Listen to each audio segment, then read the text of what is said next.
Hello guys, কেমন আছো তোমরা? আজকে আমি টিউটোরিয়াল দিব 3x3 পিস্টন ডোরে। যারা যারা চ্যানেলে নতুন তারা লাইক এবং সাবস্ক্রাইব করে নাও।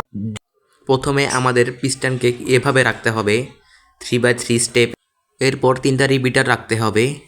রিপিটার তিনটাকে ফুল টিক দিতে হবে ঠিক এইভাবে। এরপর রিপিটার উপর 3টা অবজারভার লাগাতে হবে।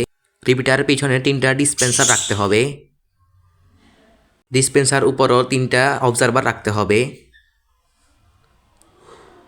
এর উপর 3টা পিস্টন এবং পিস্টনের উপর সামনের দিকে ফিরানো 3টি অবজারভার লাগাতে হবে। এরপর উড দিয়ে মাঝখানের এরিয়াটাকে ফিল করতে হবে ঠিক এইভাবে। এরপর ডিসপেন্সার পিছনে 3টা রিপিটার লাগাতে হবে। 3টা রিপিটারকে একটিক একটিক করে দিতে হবে। এরপর রিপিটারের পিছনে 3টা উডেন প্ল্যাঙ্ক লাগাতে হবে এবং এর উপর 3টা রেস্টোন।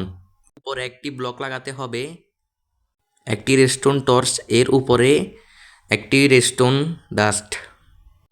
এরপর মাঝখানে 3টা স্লাইম ব্লক এবং দুই পাশে 6টে হানি ব্লক।